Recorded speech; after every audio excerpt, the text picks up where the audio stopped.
इस वीडियो में अभी हम स्टोक्स थ्योरम इस कंसेप्ट के ऊपर कुछ प्रॉब्लम करेंगे। सबसे पहले समझ लेते हैं कि स्टोक्स थ्योरम का मैथमेटिकल एक्सप्रेशन क्या होता है। यहाँ पे देखो स्टोक्स थ्योरम का मैथमेटिकल एक्सप्रेशन लिखा हुआ है, जिसके अंदर हम लोगों ने लेफ्ट साइड में लिखा हुआ है close integral F bar dot D R bar और इक्वल टू के आगे लिखा हुआ है double integration N bar dot bracket के अंदर del cross F bar bracket close D S. D S का मतलब होगा डी एक्स डी वाई और यहाँ पर इस एस का मतलब आपको लेना है सरफेस एरिया। डी एस का मतलब भी सरफेस एरिया होता है, डी एक्स डी वाई यानी कि सरफेस एरिया ही हमें मिलता है कैलकुलेट करने पर। नीचे लिखा हुआ है where N bar is the unit outward normal vector to the element D S. नीचे डायरेक्टली मैंने एक क्वेश्चन लिया हुआ है स्टोक्स थ्योरम के ऊपर। तो देखो क्वेश्चन में क्या दिया हमें, using Stokes theorem evaluate close integral round bracket के अंदर लिखा हुआ है Y D x plus Z D Y plus x D z round bracket close where C is the curve of intersection of the sphere x square plus Y square plus Z square is equal to A square and the plane x plus Z is equal to a. देखो Stokes theorem का concept बहुत ही easy concept है, भले आपको question read करने में complicated लगता होगा। स्टोक्स थ्योरम का मैथमेटिकल एक्सप्रेशन भी देखने में थोड़ा सा कॉम्प्लिकेटेड कर दिखता होगा, लेकिन जब हम लोग इसके न्यूमेरिकल सॉल्व करेंगे तब आपको समझ में आ जाएगा स्टोक्स थ्योरम यूज़ करना काफ़ी ईजी है। ठीक है, जस्ट आपको डिराइव्स के बेसिक फॉर्मूले याद होने चाहिए। तो इस पेज को थोड़ा सा ऊपर कर लेता हूँ आपके सामने क्वेश्चन आने के लिए। इस क्वेश्चन को सॉल्व करने के लिए हम लोग ये वाले एरो से शुरुआत करेंगे। क्वेश्चन को एक बार फिर से पढ़ लेते हैं। क्वेश्चन में दिया है हमें using Stokes theorem evaluate close integral round bracket के अंदर लिखा हुआ है Y D x plus Z D Y plus x D Z where C is the curve of the intersection of the sphere x square plus Y square plus Z square is equal to A square and plane x plus Z is equal to A square. देखो Stokes theorem या फिर Green's theorem, इसके अंदर mostly हमें क्या निकालना होता है, close integral F bar dot D R bar ये वाला पार्ट निकालना होता है। देखो मैं उस पेज को मैं यहाँ पे लिख रहा हूँ क्लोज इंटीग्रल यानी कि इंटीग्रल के नीचे सी लिखकर दिखाया जाता है या फिर इस इंटीग्रेशन के ऊपर एक सर्कल ड्रॉ कर भी दिखाया जाता है। ये दोनों में से एक नोटेशन होना चाहिए क्लोज इंटीग्रल डिनोट करने के लिए, या फिर ये दोनों नोटेशन दिखा दिए तो भी चलता है। ठीक है, साइड में क्या होता है, ये F bar dot D R बार होता है।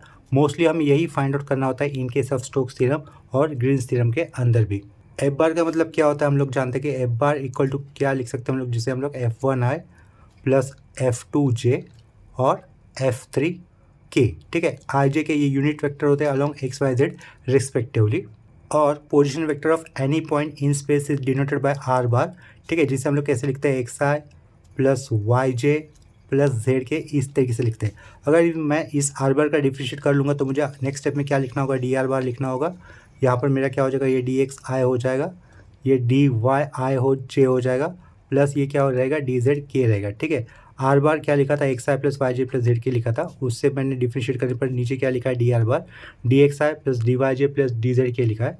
इस रेक्टेंगल के अंदर लिखे हुए पार्ट का अगर मैं ऊपर रेक्टेंगल में लिखे हुए पार्ट के साथ यानी कि एफ बार के साथ डॉट प्रोडक्ट लूँगा तो उसमें मुझे क्या करना होता है, आई का आई के साथ आई वे कोएफिशिएंट के साथ मल्टीपल करना होता है, जे जे का को मल्टीप्लिकेशन करना होता है, के का मल्टीप्लिकेशन करना होता है, जिसमें आई डॉट आई वन होता है, कि जे डॉट जे वन होता है, के डॉट के वन होता है।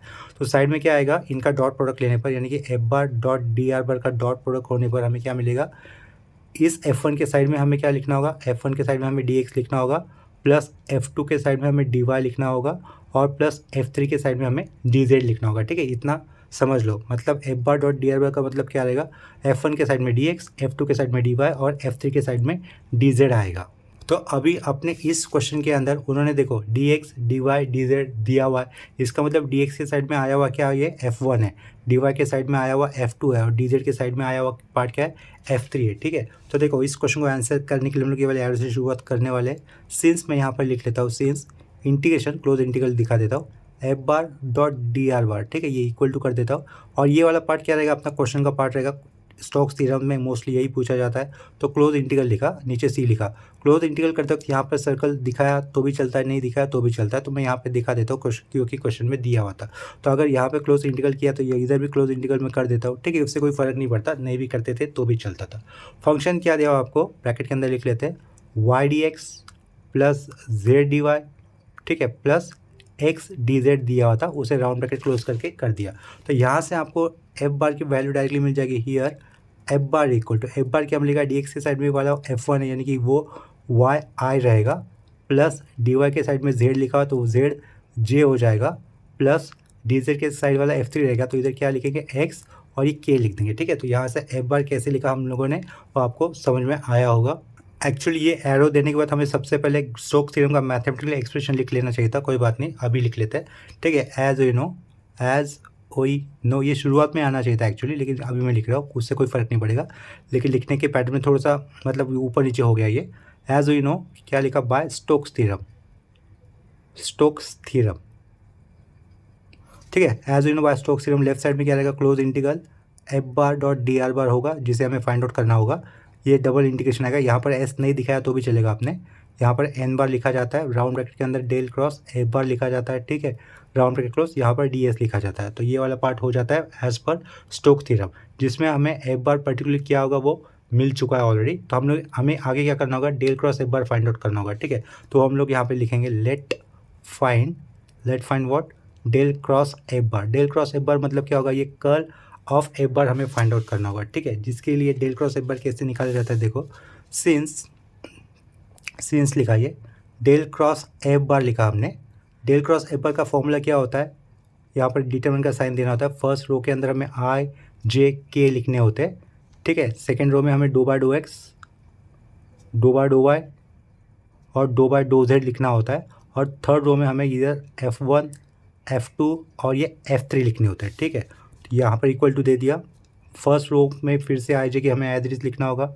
सेकेंड रो में हमें do by dough x, do by dough Y और ये डो बाय डो जेड लिखना होगा। यहाँ पर F1 क्या होगा, आई के साइड में आया हुआ पार्ट। तो देखो एफ बार के अंदर आई के साइड में क्या आया था, वाई आया था, जे के साइड में ये जो जेड दिख रहा है वो F2 रहेगा, और के साइड में जो एक्स है वो F3 होगा। तो वाई जेड एक्स है वो, तो वाई जेड एक्स कैसे आया समझा आपको, इधर दिख रहा है ना, आई के साइड में F1, जे के साइड में F2, के साइड में F3। तो वो F1 F2 F3 मैंने यहाँ पर लिख दिया है।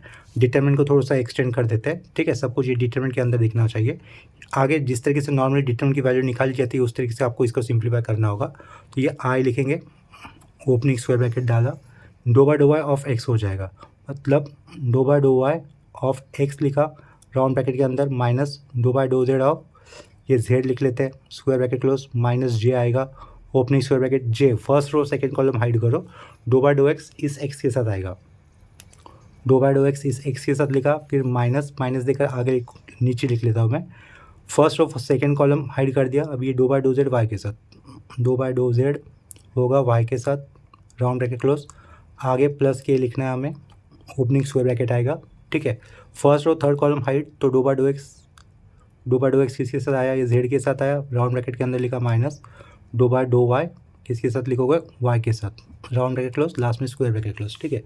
लेफ्ट साइड में क्या रहेगा, ये डेल क्रॉस एफ बार रहेगा, इज इक्वल टू आई लिखा, ओपनिंग स्क्वायर ब्रैकेट, एक्स का डिफ्रेंशिएशन विथ टू वाई नहीं आएगा, जीरो, जेड का विथ टू जेड बनता है तो वो कितना लिखेंगे, -1 लिखेंगे, क्लोजिंग स्क्वायर ब्रैकेट, माइनस जे लिखा, ओपनिंग स्क्वायर ब्रैकेट, एक्स का एक्स के साथ डिफ्रेंशिएशन 1, माइनस वाई का जेड के साथ नहीं होगा तो वो 0 है, ठीक है, क्लोजिंग स्क्वायर ब्रैकेट, प्लस के लिखा, ओपनिंग स्क्वायर ब्रैकेट, जेड का एक्स के साथ नहीं होगा, इधर कितना होगा, -1, लास्ट में क्लोजिंग स्क्वायर ब्रैकेट, ठीक है। तो देयरफॉर आपको डेल क्रॉस एफ बार की वैल्यू कितनी मिली, डेल क्रॉस एफ बार की वैल्यू माइनस आई माइनस जे और माइनस के मिल जाएगी, ठीक है। ये माइनस आई माइनस जे, ये 1 लिखा हुआ था, और ये प्लस के -1 के साथ मल्टीपल होगा तो माइनस के लिखा। आई जे के ये यूनिट वेक्टर है, उनके ऊपर बार या फिर कैप नहीं भी दिखाया तो भी चलता है, ठीक है। तो डेल क्रॉस एफ बार की वैल्यू हमें कितनी मिली, माइनस आई माइनस जे और माइनस के ये मिली हुई, ठीक है। इसके बाद हम लोग स्टोक्स थ्योरम के आरजीएस वाला पार्ट लिख लेंगे। उसमें क्या लिखना होता है, डबल इंटीग्रेशन, नीचे एस नहीं लिखा तो भी चलेगा, इधर क्या आएगा, एन बार आएगा, dot del cross F bar, round bracket close, इधर हमें लिखना होता है डीएस, ठीक है, इक्वल टू, इस इक्वल टू के आगे जो लिखना होगा वो मैं नीचे लिख लेता हूँ। ये डबल इंटीग्रेशन लिखा, एन बार को आपको क्या लेना है, के लेना, तो ये के लिखा हमने, डॉट लगा दिया, राउंड ब्रैकेट के अंदर डेल क्रॉस एफ बार की वैल्यू हमें क्या मिली थी, ऊपर से देखो, minus R minus J minus K ये मिली थी, राउंड ब्रैकेट क्लोज कर दिया, ठीक है।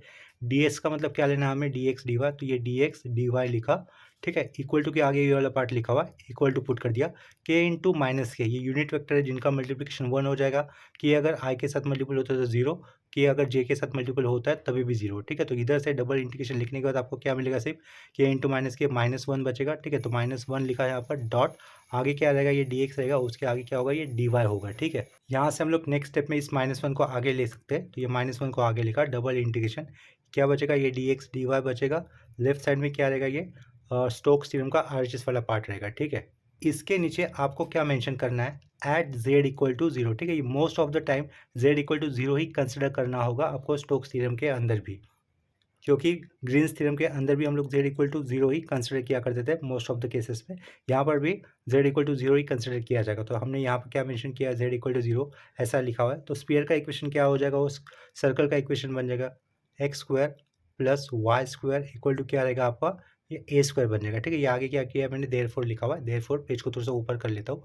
X square plus Y square equal to A square रहेगा, क्योंकि क्वेश्चन के अंदर हमें स्फीयर का इक्वेशन क्या दिया गया था, देखो X square plus Y square plus Z square equal to A square, जिसमें हम लोगों ने जेड को 0 माना, 0 ही मानना होता है। तो X square plus Y square हमें क्या मिलेगा, ए स्क्वायर मिलेगा। ये तो एक सर्कल का इक्वेशन हो जाएगा, सर्कल का स्टैंडर्ड इक्वेशन, जिसका सेंटर कहाँ पे होगा, ओरिजिन पे होगा, और रेडियस कितनी होगी, ए होगी। ठीक है, देखो मैंने आपको ये बता दिया कि X square plus Y square equal to A square, ये कैसे आएगा। ये तो सर्कल का स्टैंडर्ड इक्वेशन है, यानी कि सर्कल कहाँ पे होगा, सेंटर पे होगा, और सर्कल का सेंटर ओरिजिन पे होगा, इसका मतलब एक्चुअली, और रेडियस कितनी होगी, ए होगी। तो इस टाइप के सर्कल का इक्वेशन क्या होगा, पाई आर स्क्वायर होता है। सर्कल का इक्वेशन ही होता है पाई आर स्क्वायर, और रेडियस कितनी, ए है। ठीक है, यानी कि आपको ये double integration D X D Y हमेशा एरिया देता है, और ये सर्कल बनेगा, और सर्कल का एरिया रेडियस ए लेने पर हमें क्या मिलेगा, पाई आर स्क्वायर बचेगा, आगे ये माइनस साइन। ठीक है, तो ये माइनस पाई ए स्क्वायर बचेगा। ठीक है, इसे हम लोग नंबर 2 से रिप्रेजेंट कर लेंगे। इस नंबर 2 के इक्वल टू के पीछे क्या था, ये स्टोक थ्योरम का आरजीएस वाला पार्ट था। चाहते तो हम लोग उसको एक बार फिर से लिख लेते हैं। ठीक है, देयरफॉर ये क्या लिखा, double integration N bar dot del cross F bar लिखा। ठीक है, इधर डी एक्स लिखूंगा, इज इक्वल टू ये सब कुछ इक्वल करने पर हमें कितना मिला, माइनस पाई ए स्क्वायर मिला। इसे यहाँ पर नंबर 2 कर देता हूँ, ऊपर से नंबर 2 कैंसिल कर देता हूँ। अगर ये नंबर 2 है तो अपना नंबर 1 कहाँ पे था, तो नंबर 1 मैं देखो जो पहला वाला पार्ट लिखा था हम लोगों ने, उसको मान लेते हैं। देखो नंबर 1 मैं इसे मान लेता हूँ, ये जो क्लोज इंटीग्रल एफ बार और डी आर बार लिखा हुआ है ना, जो कि हमें पूछा गया था ये क्वेश्चन में, उसे नंबर 1 मान लेते हैं। ठीक है, स्टोक थ्योरम की आइडेंटिटी को हम लोग एज ए 2 मान लेते हैं। ये स्टोक थ्योरम की आइडेंटिटी थी, उसको हम लोगों ने 2 मान लिया, और लास्ट में जो हमें मिला था उसको मैं नंबर 3 कर लेता हूँ। ठीक है, लास्ट में जो हमें मिला था उसको मैंने क्या लिखा, नंबर 3 लिखा हुआ है। इसके बाद हम लोग नेक्स्ट स्टेप में क्या लिखेंगे, फ्रॉम 1 to 3, फ्रॉम 1 2 एंड 3 लिख दिया। ठीक है, ये 3 लिखा था ना डिजिट में, ये 3 लिखा, इसको मैं नंबर 2 कर लेता हूँ, ये नंबर 1। फ्रॉम 1 to 3 हम लोग क्या लिख सकते हैं, जो क्वेश्चन के अंदर पूछा गया था वो वाला पार्ट हम लोग इक्वल टू के पीछे लिखेंगे, और इक्वल टू के आगे आंसर क्या लिखेंगे, माइनस पाई ए स्क्वायर। देखो ये वाला पार्ट स्टोक थ्योरम का आरएचएस वाला है, और स्टोक थ्योरम के एलएचएस में क्या लिखा हुआ था, देखो इक्वेशन नंबर 2 में स्टोक थ्योरम के लेफ्ट साइड में integration F bar dot D R बार, जिसका मतलब क्या लिया था हम लोगों ने, क्वेश्चन के साथ इक्वेट किया था। ठीक है, इसी का मतलब हम लोगों को क्या मिला है, close integral F bar dot D R बार मिला है, जो क्वेश्चन के साथ मैच कर रहा था। इसके कारण हम लोग लास्ट स्टेप में क्या लिख सकते हैं, दिया हुआ क्वेश्चन हमें एक बार फिर से लिखना होगा, क्लोज इंटीग्रल नीचे सी राउंड ब्रैकेट। ठीक है, क्वेश्चन के अंदर क्या था, Y D x plus Z D Y plus x D Z is equal to, इसकी वैल्यू हमें कितनी मिलेगी, माइनस पाई ए स्क्वायर मिलेगी। यहाँ पर हमारे इस क्वेश्चन का आंसर कंप्लीट हो जाता है। ठीक है, इसके बाद अभी सेम कंसेप्ट के ऊपर और एक क्वेश्चन कर लेते हैं।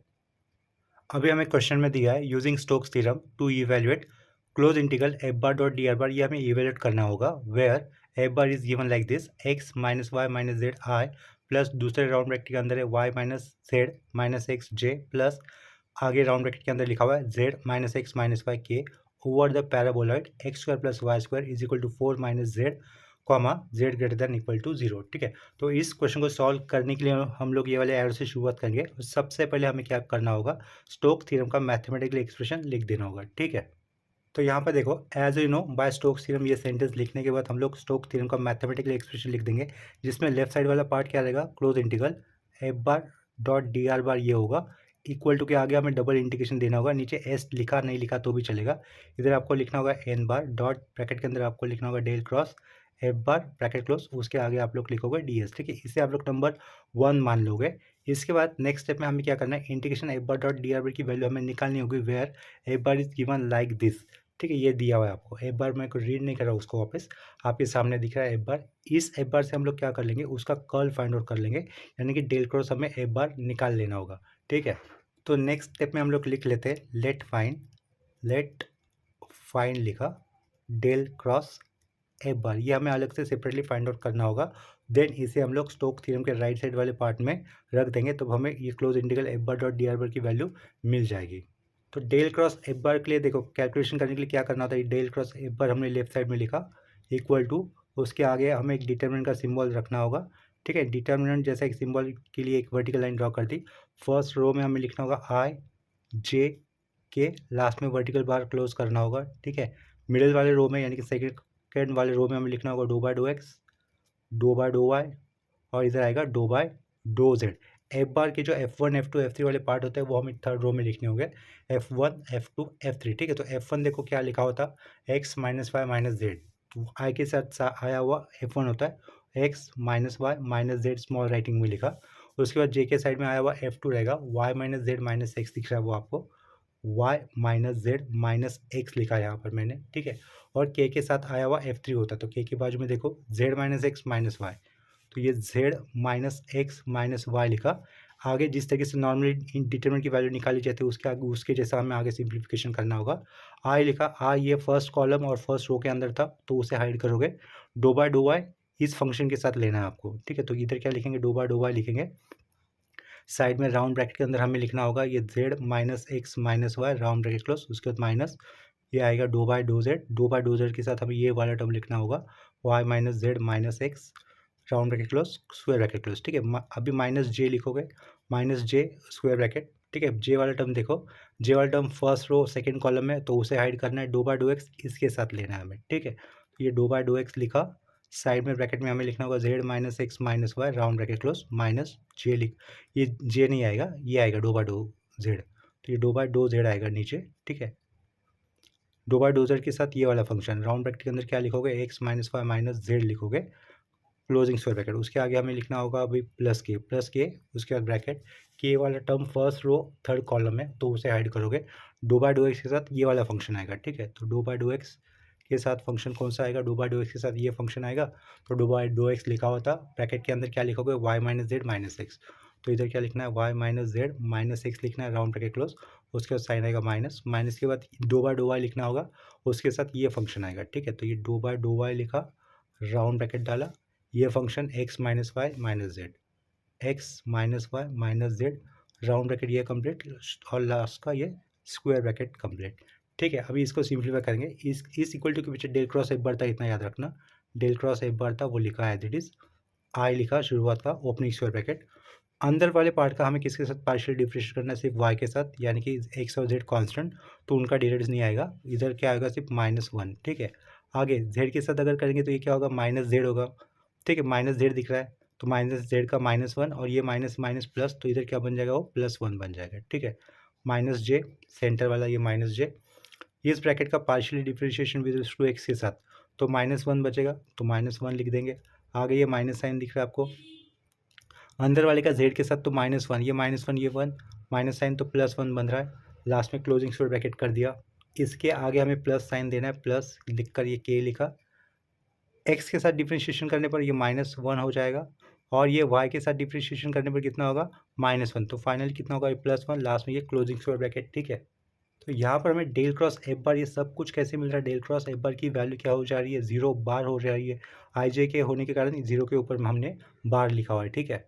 इसके बाद नेक्स्ट स्टेप पे हमें क्या करना होगा, स्टोक्स थ्योरम का राइट साइड वाला पार्ट लिख लेना होगा, ठीक है। उससे पहले लिख लेते हैं सिंस के नहीं N bar equal to K लिखना होगा, since N bar equal to K, जिसका कोई मतलब नहीं बन रहा है फिलहाल तो, लेकिन फिर भी लिख देंगे, ठीक है। ये मुझे मिटाना है, कॉमा डी एक्स क्या लिखना होगा, डी एक्स डी वाई लिखना होगा, ये डी एक्स डी वाई लिख दिया, ठीक है। नेक्स्ट पेज पे फिर लिखते हैं क्या, स्टोक थ्योरम का आरएचएस वाला पार्ट हमें लिखना होगा। स्टोक थ्योरम का आरएचएस वाला पार्ट क्या आएगा, डबल इंटीग्रेशन, नीचे एस नहीं लिखा तो भी चलता है, इधर क्या रहेगा, एन बार देना होगा, साइड में डेल क्रॉस एफ बार लिखना होगा, ठीक है। राउंड ब्रैकेट क्लोज, इधर आएगा डी एस इक्वल टू, लेकिन हमें ये वैल्यू तो 0 आई हुई है, ये वैल्यू अगर 0 होती है तो ये पूरा डबल इंटीग्रेशन कैसे आ जाएगा, आपको 0 मिल जाएगा, ठीक है। तो लिख लेता हूँ, ये डबल इंटीग्रेशन दिखा दिया, एन बार को के लिखते, के लिखा, ये सब कुछ हमें 0 बार मिला होता, डी एस साइड में लिखा, डी एस की जगह पे डी एक्स डी वाई भी लिख सकते थे, लेकिन कोई मतलब तो बनने वाला है नहीं क्योंकि इधर 0 बार है, तो ये सब कुछ कैसे मिला, हमें 0 मिला, इसे नंबर 2 से रिप्रेजेंट कर लेते हैं, ठीक है। पहले वाला नंबर देखो, पहला नंबर किसे किया था, हम लोगों ने स्टोक्स थ्योरम को ही कर दिया था, तो यहाँ पर हमें ये लेफ्ट साइड वाला पार्ट पूछा गया था और इक्वल टू के आगे वाला पार्ट हमने निकाला है, जो कितना मिला, 0 मिला। तो नेक्स्ट स्टेप में आप लोग क्या लिख सकते हो, फ्रॉम 1 एंड 2, फ्रॉम 1 एंड 2, ठीक है। फ्रॉम 1 एंड 2 हम लोग क्या कह सकते हैं, close integral F bar dot D R बार, इसकी वैल्यू कितनी मिलती है हमें, 0, ठीक है। तो ये हो गया हमारा फाइनल रिक्वायर्ड आंसर। हमें अभी क्वेश्चन में दिया है evaluate by Stokes theorem close integral, round bracket के अंदर लिखा हुआ है X Y D x plus x Y square D Y round bracket close, where C is the square in the X Y plane with vertices 1,0, 0,1, -1,0 and 0,-1। तो इस question को solve करने के लिए हम लोग ये वाले एरो से शुरुआत करेंगे और सबसे पहले हमें ग्रीन्स थ्योरम का ग्रीन्स बोल रहा हूँ मैं, स्टोक्स थ्योरम का मैथमेटिकल एक्सप्रेशन लिख देना होगा। तो आगे देखो मैंने सेंटेंस लिखा हुआ है, as you know by Stokes theorem. Left side में क्या आएगा, close integral F bar dot D R bar होगा, ठीक है, इक्वल टू इधर डबल इंटीग्रेशन, नीचे एस नहीं लिखा तो भी चलेगा, n bar dot del cross a bar आपको करना होगा, ठीक है, राउंड ब्रैकेट क्लोज करके आपको डी एस लिखना होगा, ठीक है। इसे हम लोग नंबर 1 कंसिडर कर लेंगे। इसके बाद हम लोग यहाँ पे क्या लिखेंगे, देखो सीन्स मैंने लिखा, ये इक्वल टू के लेफ्ट साइड वाला पार्ट के हमें क्या दिया है, close integral F bar dot D R बार दिया हुआ है। ये किसके इक्वल हम लोग कर सकते हैं, जो क्वेश्चन के अंदर दिया है ना उसके साथ हम लोग इक्वल कर सकते हैं। वो क्या रहेगा, ये क्लोज इंटीग्रल राउंड ब्रैकेट के अंदर क्या रहेगा, एक्स वाई डी एक्स, तो ये एक्स वाई डी एक्स लिखा प्लस एक्स वाई स्क्वायर और साइड में डी वाई लिखूंगा, ठीक है, ये राउंड ब्रैकेट क्लोज कर दिया। तो यहाँ से हमें क्या मिलेगा, एग्जैक्टली एफ बार मिलेगा, ठीक है। तो हियर वी गेट मैंने लिखा, ठीक है, हियर वी गेट एफ बार।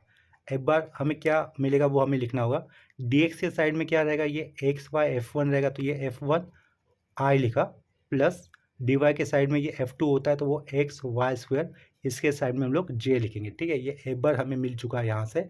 इसके आगे हम लोग क्या निकालेंगे, डेल क्रॉस एफ बार की वैल्यू निकालेंगे, ठीक है। के साइड में कुछ है नहीं, इसका मतलब वो क्या हो जाएगा, 0 के रहेगा, ठीक है। तो आगे हमें क्या लिखना है, let find del cross F bar, इसे कैलकुलेट कर लेना होगा, ठीक है। आगे मैं डेल क्रॉस एफ बार का फॉर्मूला लिख लेता हूँ, सिंस मैंने लिखा del cross F bar. Del cross F bar क्या होता है, डिटरमिनेंट के अंदर हमें फर्स्ट रो में आई जे के लिखना होता है, ठीक है, ये आई जे के हम लोग लिख दिए, यहाँ पर डिटरमिनेंट क्लोज करना होगा। सेकेंड रो में हम लोग लिखेंगे do by dough x, do by dough Y और do by do Z. Do by dough x लिखा, डो बाय डो वाई होता है और यहाँ पर डो बाय डो जेड लिखना होगा। और थर्ड रो में हमें लिखना होता है ये एफ वन, यहाँ पर लिखना होता है एफ टू और नीचे लिखना होता है ये F3, ठीक है, स्मॉल राइटिंग में मैंने ऊपर लिख दिया है। आगे फिर देयरफॉर किया, डेल क्रॉस एफ बार किया, डेल क्रॉस एफ बार करने पर फिर से एक डिटरमिनेंट का वर्टिकल लाइन, फर्स्ट रो आई जे के, ठीक है, फर्स्ट रो फिल कर दिया। सेकंड रो में डो बाय डो एक्स लिखना है, डो बाय डो वाई लिखना है, इधर लिखना है डो बाय डो जेड, ठीक है। F1 F2 F3, F1 क्या होता है, आई के साइड में आया आइटम, तो F1 क्या लिखोगे आप लोग, सीधा सीधा एक्स वाई हो जाएगा। जे के साइड में आया हुआ F2 होता है तो वो क्या लिखेंगे, एफ एक्स वाई स्क्वायर लिखेंगे, इधर क्या लिखना होगा, 0 लिखना होगा, ठीक है। आगे जिस तरीके से हम लोग नॉर्मली डिटरमिनेंट की वैल्यू निकालते हैं उस तरीके से आगे आपको सॉल्व करना होगा। इक्वल टू आई लिखा, ओपनिंग स्क्वायर ब्रैकेट, आई फर्स्ट रो फर्स्ट कॉलम में तो उसे हाइड करो, इनका मल्टीप्लिकेशन 0 और यहाँ पे क्या लिखोगे आप, do by do Z with respect to what, X Y square के साथ, with respect to Z actually function है एक्स वाई स्क्वायर। ये हो गया अपना काम। उसके बाद माइनस जे आएगा, ओपनिंग स्क्वायर ब्रैकेट, ठीक है। इसके पहले एक माइनस साइन आएगा, ये आगे 0 था, माइनस जे लिखा। अभी जे जिस रो में जिस कॉलम में उसे हाइड करना है, first row second column hide करना है। Do by dough x of 0 0 रहेगा, minus dough by do Z किसके ऊपर काम करेगा, अभी एक्स वाई के ऊपर, ठीक है, राउंड ब्रैकेट क्लोज, लास्ट में ये स्क्वायर ब्रैकेट क्लोज कर दिया। आगे प्लस के लिखना होगा आपको, ये प्लस के लिखे, ब्रैकेट डाला, first row third column hide, डो by dough x of x Y square, डो by dough x for x Y square, round bracket minus dough by dough y for x y, round bracket close, last में square bracket close. इसके equal to के पीछे है del cross F bar, ठीक है, del cross F bar लिखा, फिर से डेल क्रॉस एफ बार लिखा, इक्वल टू, देखो अंदर जेड के साथ हमें पार्शियल डिफ्रेंशिएट करना है, जेड है ही नहीं तो ये सारा टर्म 0, इधर जेड के साथ पार्शियल डिफ्रेंशिएट करना है, इधर भी जेड है ही नहीं, ये भी 0, ठीक है। तो ये क्या लिखा, 0 आई लिखा, माइनस 0 जे कर लेता हूँ, प्लस के लिखा, के साथ इधर x का डिरिवेटिव 1 होगा, क्या बचेगा, सिर्फ वाई स्क्वायर, इधर y का डिफ्रेंशिएशन होगा तो कितना होगा, सिर्फ माइनस एक्स, तो इतना ही फंक्शन बचेगा। लास्ट में ये क्लोजिंग स्क्वायर ब्रैकेट कर देंगे। तो यहाँ से हमें डेल क्रॉस एफ बार की वैल्यू कितनी मिली, therefore del cross F bar की वैल्यू हमें कितनी मिली हुई है, कि राउंड ब्रैकेट के अंदर वाई स्क्वायर माइनस एक्स ये मिली, ठीक है। इसके बाद हमें क्या करना होगा, सिंस लिखेंगे, एन बार इक्वल टू क्या होता है, के होता है, ये आपको मेंशन करना है, और डी एक्स की जगह पे क्या लिखोगे आप लोग, डी एक्स डी वाई ऐसा मेंशन करोगे। इतना लिखने के बाद ये कब करना होता है, डेल क्रॉस एफ बार की वैल्यू आने के बाद ये आपको बाय डिफॉल्ट ऐसा लिखने की आदत डाल दो, ठीक है। इसके बाद आपको स्टोक थ्योरम का आरएचएस वाला पार्ट कंसिडर करना होगा, ठीक है, जो क्या रहेगा, double integration N bar dot del cross F bar होगा, ठीक है। इधर क्या होता है, डी एस होता है, ये इक्वल टू के आगे वाले पार्ट में नीचे लिखूंगा, फिर से डबल इंटीग्रेशन ये वाला, एन बार को मैं क्या लिखूंगा, के लिखूंगा, dot del cross F bar की वैल्यू जो आई है वही लिखेंगे। डेल क्रॉस एफ बार हमें क्या मिला, ये तो के ब्रैकेट में लिख लेते हैं, वाई स्क्वायर माइनस एक्स लिखा राउंड ब्रैकेट क्लोज, ये डी एस मतलब डी एक्स डी वाई, ठीक है, इतना समझा होगा। के डॉट के क्या होता है, 1 होता है, तो इधर से डबल इंटीग्रेशन की वैल्यू क्या रहेगी आपके पास, वाई स्क्वायर माइनस एक्स, इधर क्या करोगे डी एक्स डी वाई ऐसा लिख दोगे, ठीक है। देखो क्वेश्चन के अंदर हमें काउंटर यानी कि क्लोज का क्या दिया गया था, इधर स्क्वायर दिया गया था in x Y plane with vertices 1,0 0 1 -1 0 0 -1। तो हम लोग क्या करेंगे, एक डायग्राम बना लेंगे एक्स वाई प्लेन के अंदर विथ दिस वर्टाइसेस, ठीक है। क्योंकि हमें इंटीग्रेशन लिमिट लगेगी, इंटीग्रेशन लिमिट डायरेक्टली आप लोग समझ नहीं सकते, तो उसके लिए आपको एक डायग्राम बनाकर वो ज़्यादा क्लियर हो जाएगा, ठीक है। यहाँ पर आप लोगों ने डायरेक्ट इंटीग्रल लिमिट लिखकर प्रॉपर जो भी इंटीग्रल लिमिट आएंगे डायरेक्टली लिखा तो भी चलेगा, कैसे आते वो एग्जाम में बताने की ज़रूरत नहीं पड़ेगी, ठीक है। डायरेक्टली आपको जैसे इस इंटीग्रेशन की वैल्यू करनी होगी, इसका मतलब जो भी काम मैं आपको इसके बाद बताने वाला हूँ वो आपका रफ वर्क है, उसको मेन आंसर लिखते हुए दिखाने की कोई ज़रूरत नहीं होगी।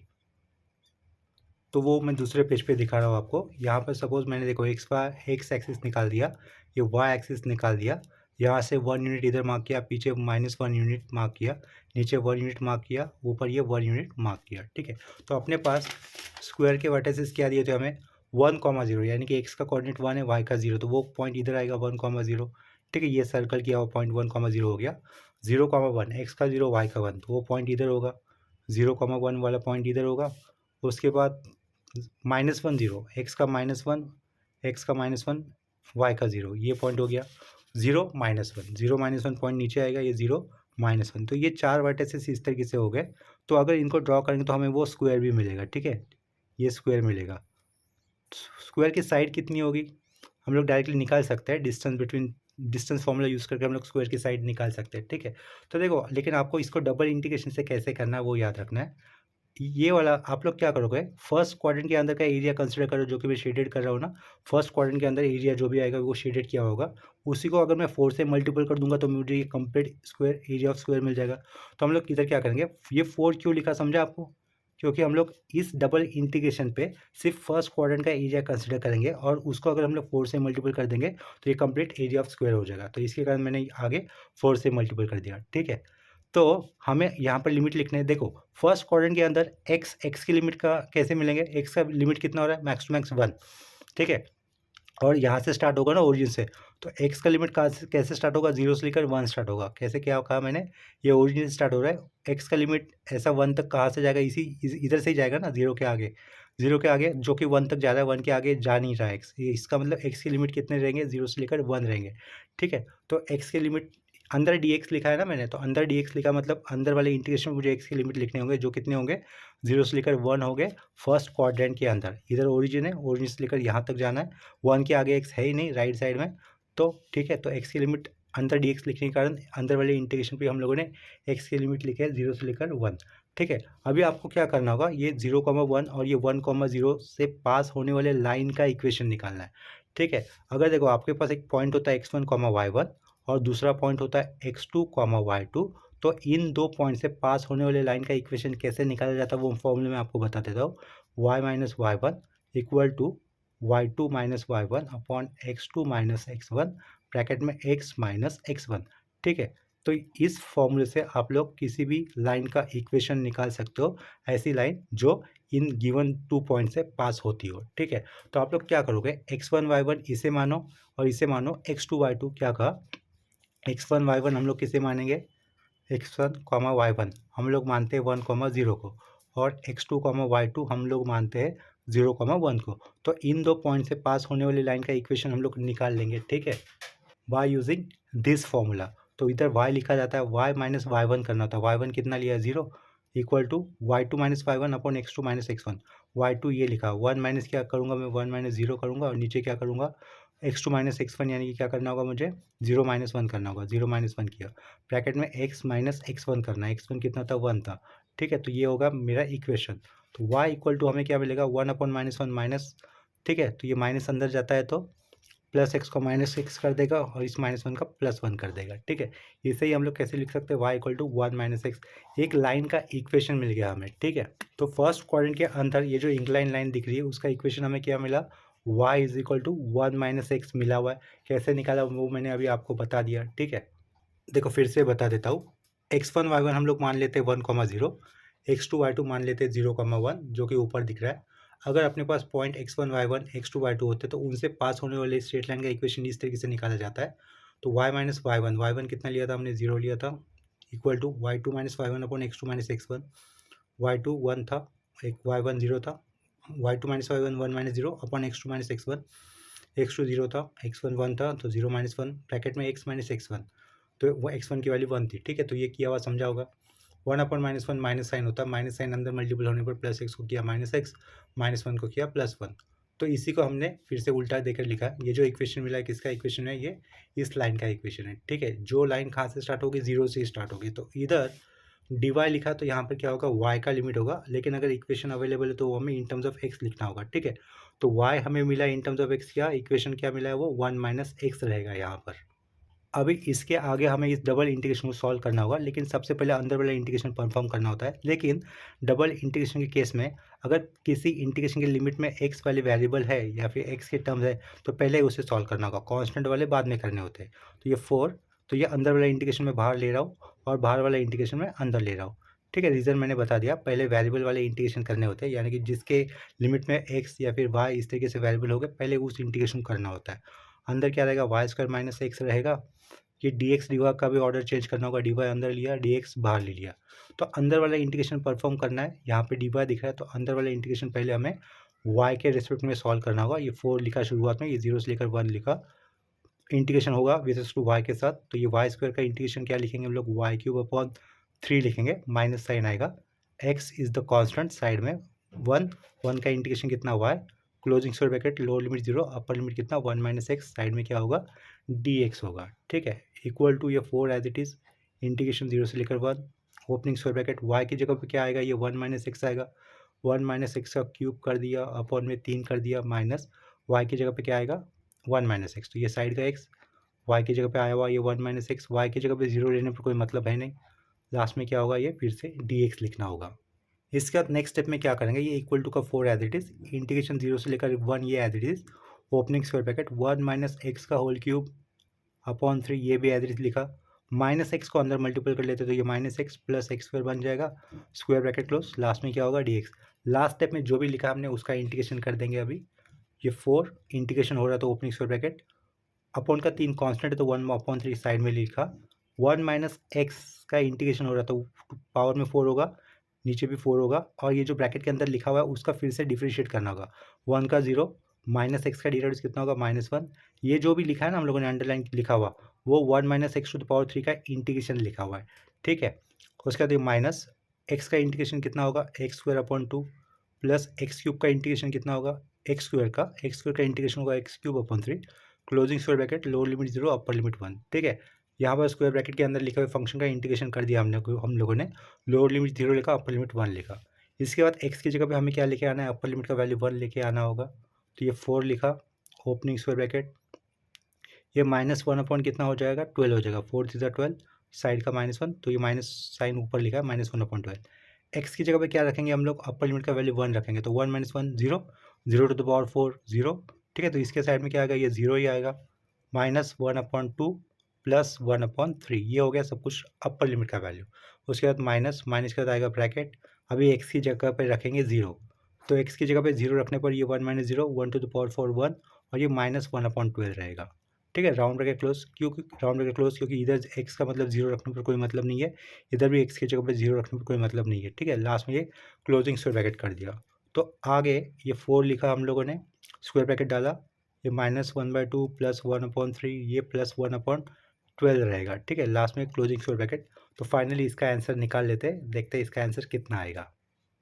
ब्रैकेट के अंदर हमें वैल्यू मिलेगी -1 अपॉन 12। ठीक है, तो इक्वल टू करने पर फाइनल आंसर कितना रहेगा, -1 अपॉन 3। तो ये हमारा फाइनल रिक्वायर्ड आंसर। ठीक है, तो देखो ये इक्वल टू के पीछे क्या था, स्टोक्स थ्योरम के राइट साइड वाला पार्ट था, इसे हम लोग नंबर 3 से रिप्रेजेंट करेंगे। ठीक है, या फिर इसको मैं फिर से लिख लेता हूँ, इसके पीछे मुझे क्या लिखना होगा, double integration n bar dot del cross a bar लिखेंगे, यहाँ पर क्या था, डी एस था, इसकी वैल्यू हम लोगों ने सॉल्व की, वो हमें कितनी मिली, -1 अपॉन 3 मिल चुकी है। ठीक है, तो देखो शुरुआत में हमने क्या लिखा था, ये स्टोक थ्योरम लिखा था जिसे हम लोगों ने नंबर 1 से रिप्रेजेंट कर लिया था। ये सेकंड वाले पार्ट को that is close integral F bar dot D R बार को हम लोगों ने एक क्वेश्चन का दिया हुआ पार्ट से मेंशन किया था, जिसे हम लोग नंबर 2 से रिप्रेजेंट कर लेते हैं, ठीक है। और लास्ट में जो हमें स्टोक थ्योरम का राइट साइड वाला पार्ट इवेल्यूट करने पर जो आंसर मिला है उसे हम लोग नंबर 3 से रिप्रेजेंट कर लेते हैं। नेक्स्ट स्टेप में हम लोग क्या मेंशन कर सकते हैं, फ्रॉम इक्वेशन 1, 2 एंड 3।